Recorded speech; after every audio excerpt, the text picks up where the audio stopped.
Is Christianity, or the kingdom that's prayed for in the Lord's Prayer, a real kingdom? I think the question that we're asking is a matter of faith and belief. Remember that the governments that exist out there right now really believe based on, or happen based on, the faith of the people. So without the belief concept, and whether you call it democracy, whether you want to put in a Republican government versus a Democratic government, it is all based on faith. Now, those faiths are based on basically a legal system, which we already have researched and discussed, that is based on literally the imaginations of men. Without getting into the debate of people who challenge that the Bible is nothing more than the imaginations of men, that's just based on very poor research on the individual who's come to that conclusion. We'll have further videos in the future that deal with how powerful the Bible really is when you go into research on it. So all I can say is that Christians today are not the Christians of the past.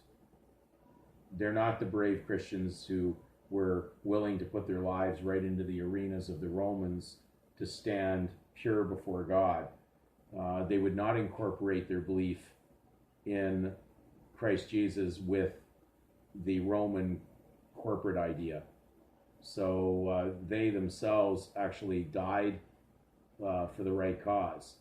Unfortunately, today's Christians are too busy in the secularism and compromising, and I just don't see true Christianity in the way that it has been displayed through registered religion.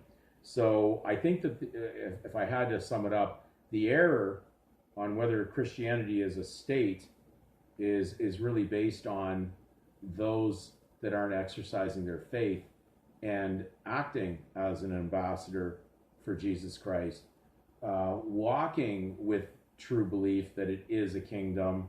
The Bible is the charter. Now, if you're mixing in trying to say that this charter is protected under the Canadian charter or the American constitutions or charters, that's a ridiculous mix-up that's coming into your mind, because these theories like that have been disproven in courts of law, not winning in favor of people who thought that Christianity would overturn in a court of law for people claiming to be Americans or Canadians.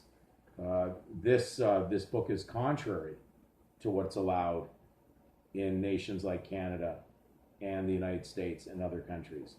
It preaches about things that are morally not going to be accepted in God's realm, that are accepted in the world of Satan's government. So for us to become unevenly yoked, mixed up, merged into the belief that somehow we can be good Americans or good Canadians and still maintain a moral, conscious position before God is just unfounded.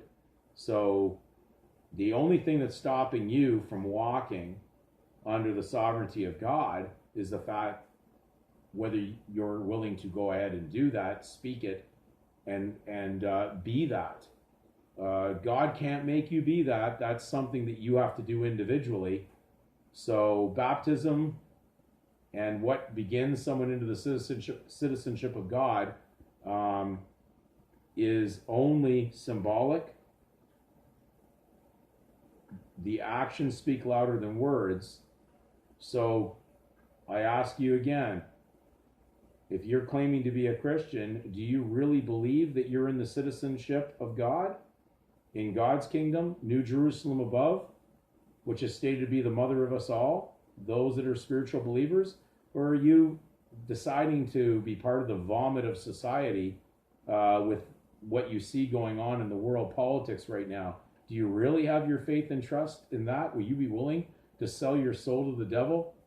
Be careful, because it rests in you right now what you're going to do, and whether or not the belief that God's kingdom is real. It's up to you. If you don't believe it, don't expect the secular nation around you to believe it.